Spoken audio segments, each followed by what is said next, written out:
The Immortal John Hancock here, and today I'm talking about digital video games. Unstable future or no big deal. You know, I've been collecting video games a long time. I have many physical games in my collection.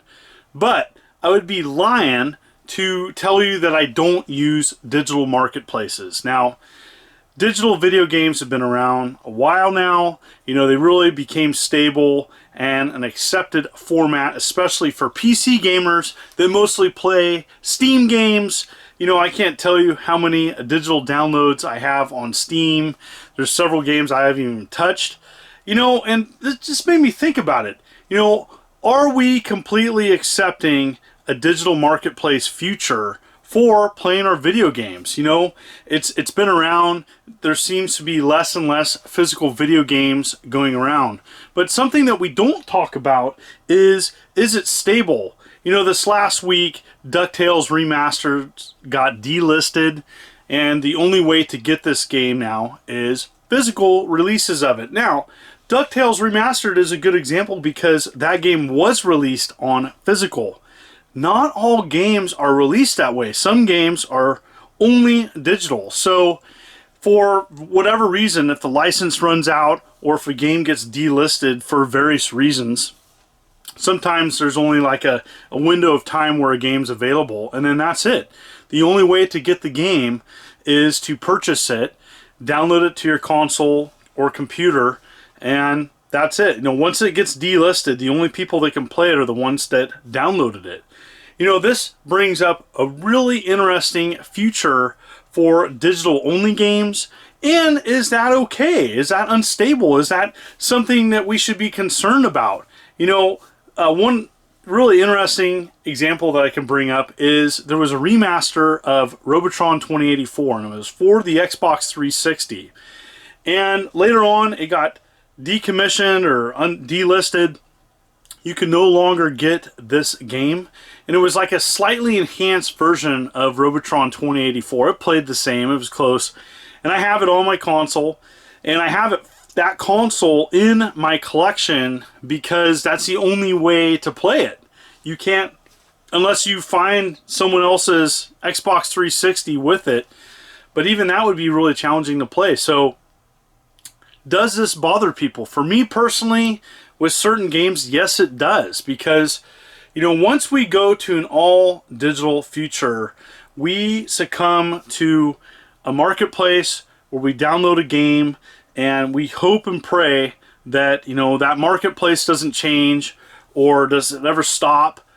If it stops, you know, we lose those games. You know, there's all the time, it seems like, especially with consoles, after so many years, these consoles stop using the same marketplace. I think Sony and Xbox especially have learned from their mistakes, as the new consoles have announced that they should be backwards compatible with Xbox One and PS4. And so rest assured, at least for one generation, that you'll be able to play your PlayStation 4 games and Xbox One games, hopefully, on the next gen consoles. You know, there hasn't been a lot of details about that, but you know, it's a lot more stable in the PC market. You know, Steam's been around a long time.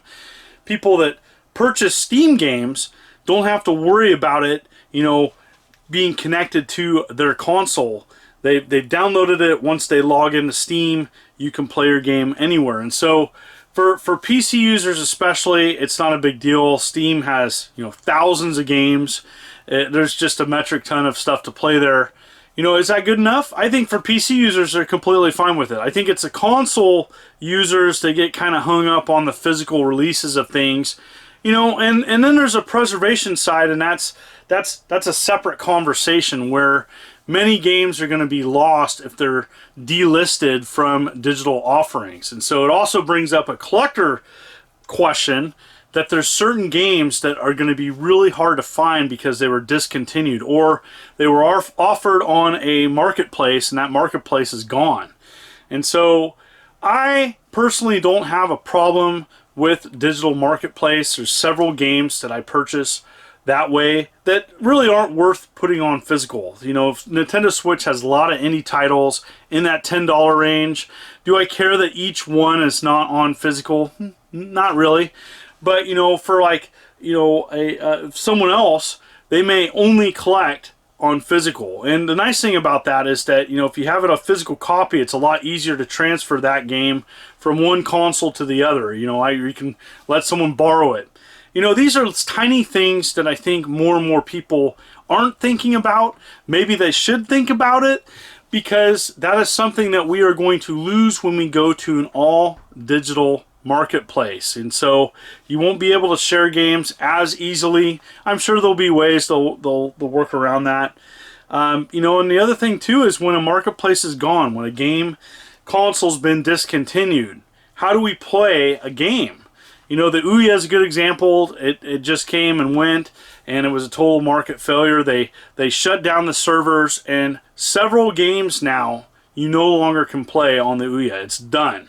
And, you know, there was a preservation project that's probably still going on and working on trying to save some of the games that were offered on the digital marketplace. But there's things that are lost. And so, you know, back in the days of N64, Nintendo, you know, all the games were offered on physical. So even though Nintendo and N64 are long gone, you're still able to play the entire library because it was on physical carts. And those carts are still floating around. And, you know, the future, that's not going to be the case.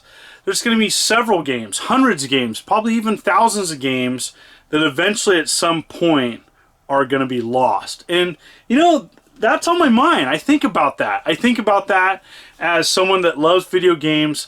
I love to share video games with others, especially older games that are no longer available.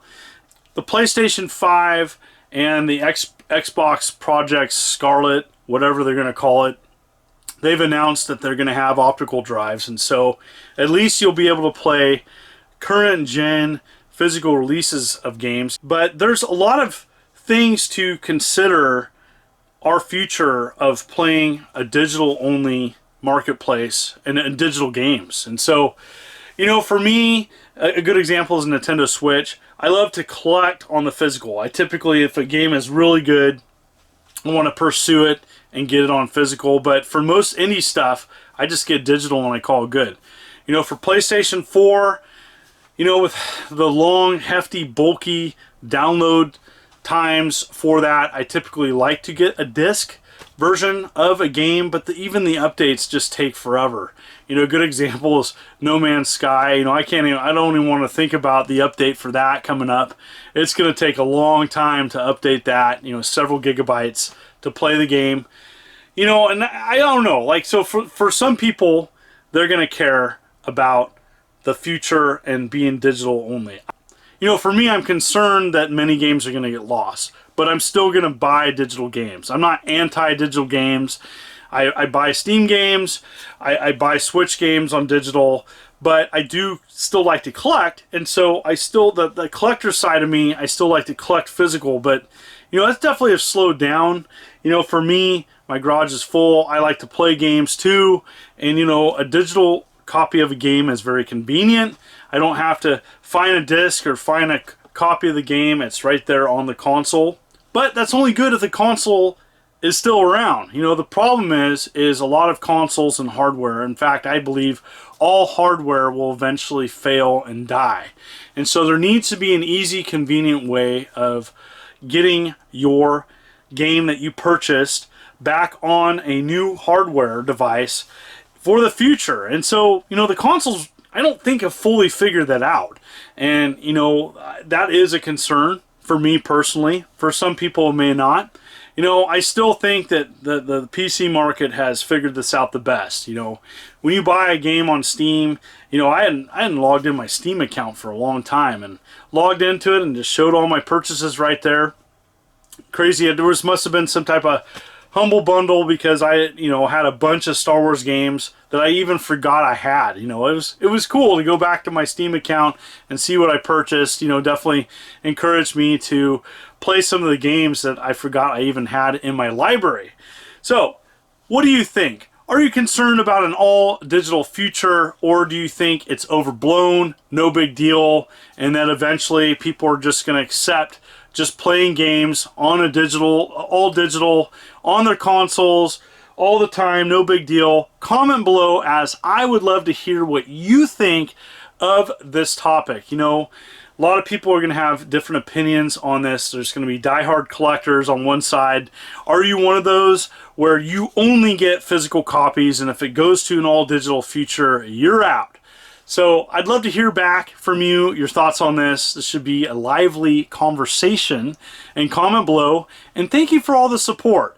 You know, I'm uploading this video, and I love these conversation topics where, you know, there's two sides. And so there's very strong opinions about digital games. There's a lot of people that don't care, it's not a big deal. And then you bring that up in certain crowds, and then other people are like, oh my gosh, I'll never get a digital only copy of a game. So, you know, for me, it's something that I am embracing more.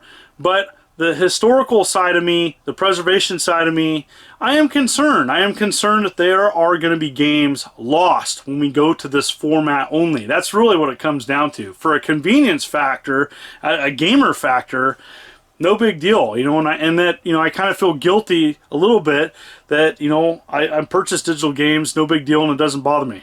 So anyways, long ramble here. Thank you for the ongoing support, and I appreciate it. You folks are wonderful and beautiful. Hit that like button, hit that subscribe button. This is the Immortal John Hancock.